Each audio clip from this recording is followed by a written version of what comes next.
Last time we videoed this area, it was all meadow grass, and I was explaining how we were going to kind of plant a food forest, and I'll go through the gate and I'll show you what we've done.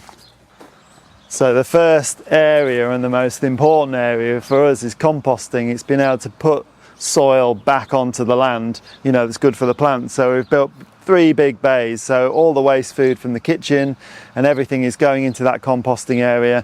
All the trim, all the grass cuttings, everything, even the cardboard and the wool packaging we get sent as well, all goes in there for composting, and then that's given back to the soil.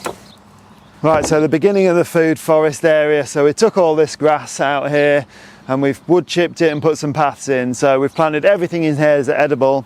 So we had such a wet winter, it was quite good actually, because we realised areas that got really boggy. So we're able to put mint in here because we noticed that this got very boggy. We've got loads of chives coming up here, which we took from the old raised beds in the garden. They've been moved in here. Some kind of wild flowers really usually seen in the wild. So cowslips, loads of different primulas we put in there, so we get a really nice selection of spring flowers.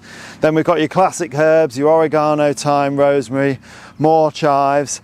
This one in the centre, we've got a flowering currant, so once this establishes itself a little bit, you know, we'll get some really nice of these little purple flowers here, and they're amazing. They've got an amazing blackcurrant flavour when they're infused into syrups. Yeah, they just smell absolutely fantastic. And then moving on, we've got an ornamental quince in here, which we can use for making jams and chutneys. And these are great, these are called walking onions, spread themselves around and cover this area. And moving along, around the back here, so we put some gooseberries in. These will come up over the next few years and we should get a decent harvest from these. Moving into this kind of under the tree area, so there's a little stone path that goes around the back. We've got a load of raspberries there in the back. We've got cob nuts and hazelnuts, which hopefully we're going to be able to serve in the restaurant as a little snack when you arrive. And then in the front we've got red currants and white currants under there, a little bit of French sorrel, some strawberries, and then there's a bit of some ground cover plants just going to be covering there. And in the back we've put a little bit of wild garlic in. You can just see it flowering there in the back. A little bit of wild garlic. That's going to give us loads of good ground cover under there, so we haven't got to do too much in the way of weeding. Right, so further down the garden, this got really wet in the winter. It was very boggy. It took us a long time before we could actually get onto here. So we transported all the rhubarb that we had in the other beds. There's some here, there's some at the very bottom. It obviously likes, you know, a bit of water here. You got again some more of these springtime primula flowers growing here, more chives and rosemary. We put lovage in the back.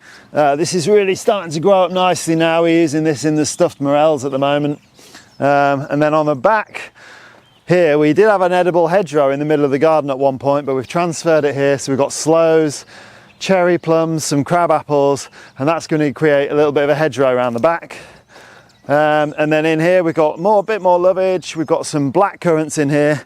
Black currants, great for using the leaves. They infuse fantastically in cream and milk puddings, and then obviously you get the berries in the summertime, which are absolutely fantastic.